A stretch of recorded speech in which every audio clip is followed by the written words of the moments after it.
माँ आदिशक्ति के सभी भक्तों को मेरा नमस्कार। आज मैं आपके लिए माँ आदिशक्ति के नवरात्रि व्रत की संपूर्ण कथा लाया हूँ। प्रत्येक सौभाग्यशाली स्त्री या पुरुष इस व्रत को करता है। इस व्रत में उपवास या फलाहार आदि का कोई विशेष नियम नहीं है। प्रातःकाल उठकर स्नान करके मंदिर में जाकर घर पर ही नवरात्रों में दुर्गा जी का ध्यान करके यह कथा माँ की पढ़नी चाहिए। कन्याओं के लिए यह व्रत विशेष फलदायक है। माँ आदिशक्ति की कृपा से सब विघ्न दूर होते हैं। कथा के अंत में बारंबार माँ दुर्गा तेरी जय हो का उच्चारण करते रहें। इस व्रत में पूजन सामग्री क्या क्या प्रयोग होती है वह आप वीडियो के आरंभ में देख चुके होंगे। तो चलिए अब माँ दुर्गा के नवरात्रि के व्रत कथा का श्रवण करते हैं। बृहस्पति बोले, हे ब्राह्मण, आप अत्यंत बुद्धिमान और 4 वेदों को जानने वाले में से श्रेष्ठ हो। हे प्रभु, कृपा कर मेरा वचन सुनो। चैत्र, अश्विन, माघ और आषाढ़ मास के शुक्ल पक्ष में नवरात्रि का व्रत और उत्सव क्यों किया जाता है? हे भगवान, इस व्रत का फल क्या है? कैसे करना उचित है और पहले इस व्रत को किसने किया है? सो विस्तार से मुझे कहिए। बृहस्पति जी का ऐसा प्रश्न सुनकर ब्रह्मा जी कहने लगे, हे बृहस्पति, प्राणियों के हित करने की इच्छा से तुमने बहुत ही अच्छा प्रश्न किया है। जो मनुष्य मनोरथ पूर्ण करने वाली दुर्गा, महादेवी, सूर्य और नारायण का ध्यान करते हैं वे मनुष्य धन्य हैं। यह नवरात्रि व्रत संपूर्ण कामनाओं को पूर्ण करने वाला है। इसके करने से पुत्र चाहने वाले को पुत्र, धन चाहने वाले को धन, विद्या चाहने वाले को विद्या और सुख चाहने वाले को सुख मिलता है। इस व्रत को करने से रोगी का रोग दूर हो जाता है और कारागार में पड़ा हुआ मनुष्य बंधन से छूट जाता है। मनुष्य की तमाम आपत्तियां दूर हो जाती हैं और उसके घर में संपूर्ण संपत्तियां आकर उपस्थित हो जाती हैं। बंध्या और काक बंध्या के इस व्रत को करने से पुत्र हो जाता है। समस्त पापों को दूर करने वाले इस व्रत को करने से ऐसा कौन सा मनोरथ है जो सिद्ध नहीं हो सकता है? जो मनुष्य इस अलभ्य मनुष्य देह को पाकर भी नवरात्र का व्रत नहीं करता है वह माता पिता से हीन हो जाता है, अर्थात उसके माता पिता शीघ्र ही मृत्यु को प्राप्त हो जाते हैं और अनेक दुखों को वो भोगता है। ऐसा व्यक्ति अनेक प्रकार के दोषों से पीड़ित हो जाता है। उसके यहाँ संतान उत्पत्ति नहीं होती है। कुल देवता अप्रसन्न हो जाते हैं। इस प्रकार वह मूर्ख अनेक कष्ट भोगता है। इस व्रत को न करने वाला निर्दयी मनुष्य धन और धान्य से रहित हो भूख और प्यास के मारे पृथ्वी पर घूमता है।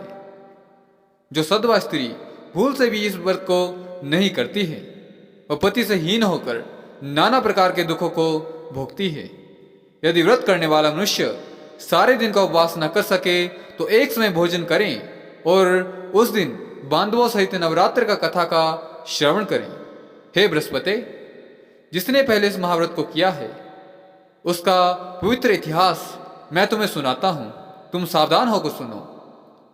इस प्रकार ब्रह्मा जी का वचन सुनकर बृहस्पति जी बोले, हे ब्राह्मण, मनुष्यों का कल्याण करने वाले इस व्रत का इतिहास को मेरे लिए कहो, मैं सावधान होकर सुन रहा हूं। आपकी शरण में आए हुए मुझ पर कृपा करो। ब्रह्मा जी बोले, पीठत नाम के मनोहर नगर में एक अनाथ नाम का ब्राह्मण रहता था। वह भगवती दुर्गा का परम भक्त था। उसके संपूर्ण सद्गुणों से युक्त मानव ब्रह्मा की सबसे पहली रचना हो। ऐसी यथार्थ नाम वाली सुमति नाम की एक अत्यंत सुंदर पुत्री पैदा हुई। वह कन्या सुमति अपने पिता के घर बालकपन में ही अपनी सहेलियों के साथ क्रीड़ा करती हुई इस तरह से बढ़ने लगी जैसे शुक्ल पक्ष के चंद्रमा की कला बढ़ती है। उसका पिता प्रतिदिन दुर्गा की पूजा और होम किया करता था। उस समय वह भी नियमित रूप से वहां उपस्थित होती। एक दिन वह सुमति अपनी सखियों के साथ खेलने लग गई और भगवती के पूजन में उपस्थित नहीं हुई। उसके पिता को पुत्री की ऐसी असावधानी देखकर अत्यंत क्रोध आया और पुत्री से कहने लगा कि अरे दुष्ट, आज प्रभात से तूने भगवती का पूजन नहीं किया है। इस कारण मैं किसी कुष्ठी और दरिद्री मनुष्य के साथ तेरा विवाह करूंगा। इस प्रकार पिता के वचन सुनकर सुमति को बड़ा ही दुख हुआ और पिता से कहने लगी, हे पिता, मैं आपकी कन्या हूं, मैं आपके सब तरह के अधीन हूं। जैसी आपकी इच्छा हो मेरा विवाह कर सकते हो, पर होगा वही जो मेरे भाग्य में लिखा होगा। मेरा तो इस पर पूर्ण विश्वास है। मनुष्य न जाने कितने मनोरथों का चिंतन करता है, पर होता वही है जो भाग्य में विधाता ने लिख रखा है, तथा जो जैसा करता है उसको फल भी उसके कर्म के अनुसार ही मिलता है। क्योंकि कर्म करना मनुष्य के अधीन है, फल देवता के अधीन है। जैसे अग्नि में पड़े हुए तृणादि उसको अधिक प्रदीप्त कर देते हैं, उसी तरह अपनी कन्या की निर्भयता से कहे हुए वचन सुनकर उस ब्राह्मण को और अधिक क्रोध आया। तब उसने अपनी कन्या का विवाह एक कुष्ठी से कर दिया और अत्यंत क्रुद्ध होकर कहने लगा कि जाओ, जल्दी जाओ, अपने कर्म का फल भोगो, देखें भाग्य पर रहकर तू क्या करती है। इस प्रकार से कहे हुए पिता के कटु वचनों को सुनकर सुमति मन में विचार करने लगी कि अहो, मेरा बड़ा दुर्भाग्य है जिससे मुझे ऐसा पति मिला। इस तरह अपने दुख पर विचार करती हुई सुमति पति के साथ वन में चली गई और भयावह कुशायुक्त उस जगह पर उन्होंने वह रात बड़े कष्ट के साथ व्यतीत की। उस गरीब बालिका की ऐसी दशा देखकर भगवती पूर्व पुण्य के प्रभाव से प्रकट होकर सुमति से कहने लगी कि हे दीन ब्राह्मणी, मैं तुम पर प्रसन्न हूं। तुम जो चाहो वरदान मांग सकती हो। मैं प्रसन्न होने पर मनोवांछित फल देने वाली हूं। इस प्रकार भगवती दुर्गा का वचन सुनकर ब्राह्मणी कहने लगी कि आप कौन हैं जो मुझ पर प्रसन्न हुई हो। यह सब मेरे लिए कहो और अपनी कृपा दृष्टि से मुझ दीन दासों को कृतार्थ करो। ब्राह्मणी के ऐसा वचन सुनकर देवी कहने लगी कि मैं आदि शक्ति हूं, मैं ही ब्रह्मा, मैं ही विद्या और मैं ही सरस्वती हूं। मैं प्रसन्न होने पर प्राणियों का दुख दूर कर उनको सुख प्रदान करती हूं। हे ब्राह्मणी, मैं तुम पर पूर्व जन्म के पुण्य के प्रभाव से प्रसन्न हूं। तुम्हारे पूर्व जन्म का वृत्तांत मैं तुम्हें सुनाती हूं। सुनो, तुम पूर्व जन्म में निषाद की स्त्री थी और अति पतिव्रता थी। एक दिन तेरे पति निषाद ने चोरी की। चोरी करने के कारण तुम दोनों को सिपाहियों ने पकड़ लिया और ले जाकर जेल खाने में कैद कर दिया। उन लोगों ने तुम्हें और तुम्हारे पति को भोजन भी नहीं दिया। इस प्रकार नवरात्रों के दिनों में तुमने ना कुछ खाया और ना ही जल पिया, इसलिए 9 दिन तक नवरात्रि का व्रत हो गया। हे ब्राह्मणी, उन दिनों में जो व्रत हुआ उस व्रत के प्रभाव से प्रसन्न होकर तुम्हें मनोवांछित वस्तु दे रही हूं। तुम्हारी जो इच्छा हो सो वर मांग लो। इस प्रकार दुर्गा के कहे वचन सुनकर ब्राह्मणी बोली, हे मां, अगर आप मुझ पर प्रसन्न हैं तो हे दुर्गे, मैं आपको प्रणाम करती हूं। कृपा कर मेरे पति को कोढ़ मुक्त कर दीजिए। मां दुर्गा कहने लगी कि उन दिनों में जो भी तुमने व्रत किया था उस व्रत के प्रभाव से तेरे पति का कोढ़ मैं दूर करती हूं और तुम्हारे पति का शरीर बिल्कुल स्वर्ण के समान कंचन हो जाएगा। ब्रह्मा जी बोले। इस तरह देवी का वचन सुनकर वो ब्राह्मणी बहुत खुश हो गई और पति की निरोग करने की इच्छा से ठीक है ऐसा ही बोली। तब उसके पति का शरीर भगवती दुर्गा की कृपा से कुष्ठहीन होकर अति कांति युक्त हो गया, जिसकी कांति के सामने चंद्रमा की कांति भी क्षीण हो जाती है। वह ब्राह्मणी पति की मनोहर देह को देखकर देवी को अति पराक्रम वाली समझकर स्तुति करने लगी कि हे दुर्गे, आप दुर्गति को दूर करने वाली, तीनों जगत का संताप हरण करने वाली, समस्त दुखों को दूर करने वाली, रोगी मनुष्यों को निरोग करने वाली, खुश होने पर मनोवांछित वस्तु देने वाली और दुष्ट मनुष्य का नाश करने वाली हो। तुम ही जगत की माता हो, तुम ही पिता हो। हे अम्बे, मुझ अपराध रहित अबला को मेरे पिता ने कुष्ठी के साथ विवाह कर मुझे मेरे घर से निकाल दिया। उसकी निकाली हुई पृथ्वी पर घूमने लगी। आपने ही मेरा इस आपत्ति रूपी समुद्र से उद्धार किया है। हे देवी, आपको मैं नमस्कार करती हूं। मुझ दीन की रक्षा करो। ब्रह्मा जी बोले, हे बृहस्पति, इस तरह उस सुमति ने मन से देवी की स्तुति की।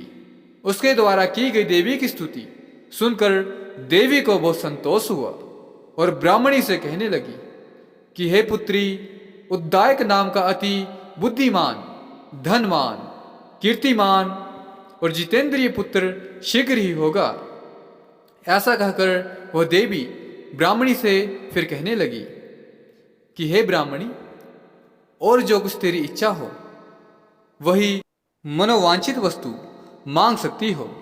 ऐसा भगवती दुर्गा का वचन सुनकर सुमति बोली कि हे भगवती दुर्गे, अगर आप मुझ पर प्रसन्न हैं तो कृपा कर मुझे नवरात्र की विधि बताइए। हे दयावती, जिस विधि से नवरात्र करने से आप प्रसन्न होती हैं, उस विधि और उसके फल का मेरे लिए विस्तार से वर्णन करें। इस प्रकार ब्राह्मणी के वचन सुनकर माँ दुर्गा कहने लगी कि हे ब्राह्मणी, मैं तुम्हारे लिए समस्त पापों को दूर करने वाली नवरात्रि व्रत की विधि को बताती हूँ, जिसको सुनने से मनुष्य पापों से छूटकर मोक्ष को प्राप्त हो जाता है। अश्विनी मास के शुक्ल पक्ष की प्रतिपदा से लेकर 9 दिन तक विधि पूर्वक व्रत करें। यदि दिन भर का व्रत ना कर सकें तो एक समय भोजन करें।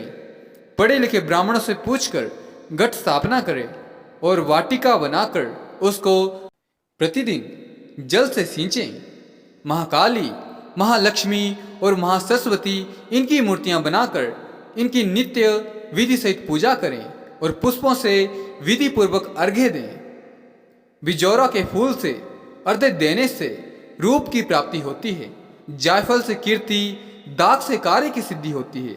आंवले से सुख और केले से भूषण की प्राप्ति होती है। इस प्रकार के फलों से अर्घ्य देकर यथाविधि हवन करें। खांड, घी, गेहूं, शहद, जौ, तिल, बिल्व, नारियल, दाख और कतंब, इनसे हवन करें। गेहूं से होम करने पर लक्ष्मी की प्राप्ति होती है। खीर व चंपा के पुष्पों से धन और पत्तों से तेज और सुख की प्राप्ति होती है। आंवले से कीर्ति और केले से पुत्र हो। कमल से राज सम्मान और दाखों से सुख संपत्ति की प्राप्ति होती है। खांड, घी, नारियल, शहद, जौ और तिल, इससे तथा फलों से होम करने से मनोवांछित फल की प्राप्ति होती है। व्रत करने वाला मनुष्य इस विधान से होम कर आचार्य को अत्यंत नम्रता के साथ प्रणाम करे और यज्ञ की सिद्धि के लिए उसे दक्षिणा दे। इस महाव्रत को पहले बताई हुई विधि के अनुसार जो कोई करता है उसके सब मनोरथ सिद्ध हो जाते हैं। इसमें तनिक भी संशय नहीं। इन 9 दिनों में जो कुछ भी दान किया जाता है उसका करोड़ों गुना फल मिलता है। इस नवरात्र के व्रत करने से ही अश्वमेघ यज्ञ का फल मिलता है। हे पुत्री, इस संपूर्ण कामना को पूर्ण करने वाले उत्तम व्रत को तीर्थ, मंदिर अथवा घर में ही विधि के अनुसार करें।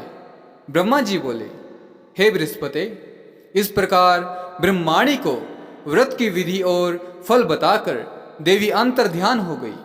जो पुरुष या स्त्री इस व्रत को भक्ति पूर्वक करता है वह इस लोक में सुख पाकर अंत में दुर्लभ मोक्ष को प्राप्त होता है। हे बृहस्पति, इस दुर्लभ व्रत का महात्म्य मैंने तुम्हारे लिए बताया है। ऐसे ब्रह्मा जी के वचन सुनकर बृहस्पति जी आनंद के कारण रोमांचित हो गए। बृहस्पति जी कहने लगे, हे ब्रह्मदेव, आपने मुझ पर अति कृपा की जो अमृत के समान इस नवरात्र व्रत का महात्म्य मुझे सुनाया। हे देव, आपके बिना और कौन सा इस महात्म्य को सुना सकता है?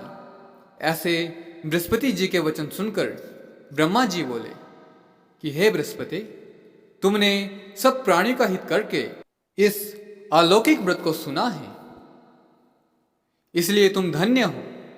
ये भगवती शक्ति संपूर्ण लोकों का पालन करने वाली है। इस महादेवी के प्रभाव को कौन जान सकता है?